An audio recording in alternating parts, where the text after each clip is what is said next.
Keep an eye on it, to make Good sure. afternoon. I think it's okay. Good afternoon. Well, have you ever felt like a has-been? Well, I'll tell you what, when you get 80, you not only feel like a has-been, you are one. And so today, I'm just going to talk about a little bit of my has-been. Well, first of all, today I made my first loaf of acorn bread. And I made it in this bowl, and this bowl, our son that lives next door is going to be 57 tomorrow. He can remember this bowl as long as he can remember. And what I've ever done with this bowl is made bread in it. But today, it has its first acorn bread made in it. So it's a real milestone. And then the other thing I just wanted to talk about was what I have been. You know, I'm a real has-been. Or what have I been? Well, one of the things I'd like to read to you today, we used to have a bed and breakfast. Oh, and by the way, what did you think of the bread, Tom? Fantastic. And haven't you eaten what? 3 slices. Wow. But who's counting? Anyway, And I'm not overweight. no, definitely not overweight. I'm the one that has to watch it. Okay, one of the things, we had a bed and breakfast. We loved it. It was the fun thing to do.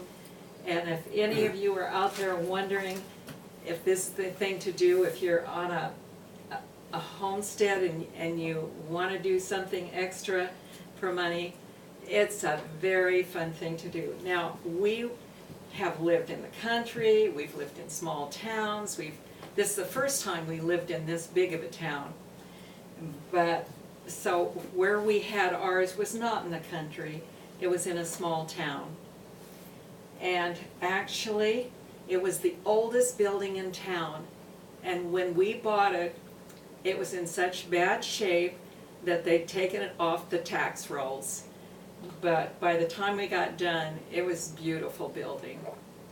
So I just want to read you a couple of things.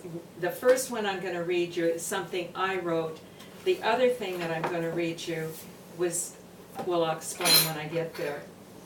And this happened a long time ago in 1987, when you were just young'uns.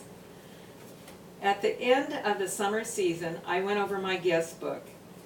Oh, and we had a shop, and we also had a deli, and I also sold ice cream. So actually it started out as an ice cream shop, and anyway, that's another story. I looked over my guest book, people from 22 states and 5 other countries visited our shop. California, Oregon, Washington, New Hampshire, and our own Idaho have stayed at the Heartland Inn, and that was the name of our bed and breakfast. The number is down from the previous year, but I found our September is still filled with tourists in spite of the school bells ring. September has been a busy month, upstairs and down. And the inn, the bed and breakfast, was upstairs, and our shops were downstairs.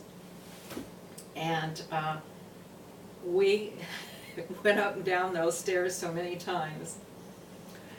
We have gone on 3 float trips with guests this year down the river of no return. One of our guests must have wondered if she would ever return when she blew out of the boat upside down in the boiling rapids. Another guest treated us to one of Clint Yates' 1-hour flight tours over the Seven Devils, Hell's Canyon, Wild Horse, and the Cuddy Mountain areas. It was one of our big highs of the summer. And I can't remember who it was exactly, but I think who it was. We had a man come from Germany, and his main reason he came to the States was to see Hell's Canyon. And I think he wanted to fly over before he really went down and took the boat ride. And Hell's Canyon, even though it isn't beautiful like Grand Canyon, it's deeper. I think it's one of the deepest we have, I'm not sure. Okay, we've had 3 pilots fly into our local airport to stay with us. I'm gonna turn off my timer. I'm sorry about that. Okay, and anyway, they've flown in. We've had people from other areas, but